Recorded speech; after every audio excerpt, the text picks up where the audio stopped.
Hi மக்களே, உங்களுக்கு ஒரு அதிசயத்தை காட்ட போகிறேன். இது வந்து நம்மளோட வீட்டு தோட்டத்தில் இருக்க கொய்யா செடி.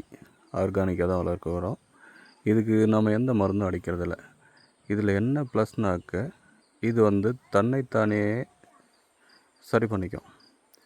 அதாவது இயற்கை வந்து எப்போதுமே தன்னைத்தானே சரி பண்ணிக்கும்.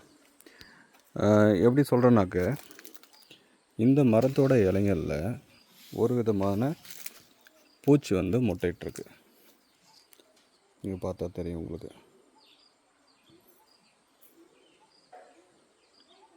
இந்த இலையில் பார்த்திங்கன்னா பின்பக்கத்தில் பூச்சியோட முட்டை இருக்குது. அதே மாதிரி நிறையா இருக்குது எல்லா இலையிலையும். பார்த்திங்களா, இதெல்லாம் பூச்சி தான். பட் இந்த பூச்சியோட முட்டையை சாப்பிட்றதுக்குன்னே இந்த எறும்புங்க வந்திருக்கு. பார்த்திங்களா, நம்ம வந்து எதுவுமே பண்ணல. இந்த பூச்சி விரட்டுறதுக்கு நம்ம வந்து மருந்து அடிக்கலை, எந்த ரசாயனமும் தெளிக்கலை. ஆனால் இயற்கை வந்து தன்னைத்தானே சரி பண்ணிக்கிறதுக்காக ஒரு உயிரை சாப்பிட்றதுக்கு இன்னொரு உயிரை படைச்சிருக்கு. அது வந்து நமக்கு ஹெல்ப் பண்ணிகிட்ருக்கு. இப்போ இந்த எறும்பெல்லாம் சேர்ந்து இந்த இலையில் இருக்க எல்லா அந்த பூச்சியோட முட்டைகளையும் சாப்பிட்டுட்ருக்கு. இதுதான் மக்களே அதிசயம். எப்பவுமே இயற்கையை வந்து நம்ம என்ன தான் பண்ணாலுமே அது தன்னைத்தானே சரி பண்ணிக்கும்.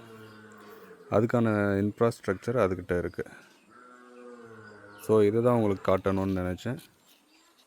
வீடியோ பிடிச்சிருந்தா சப்ஸ்கிரைப் பண்ணிக்கங்க, லைக் பண்ணுங்கள்.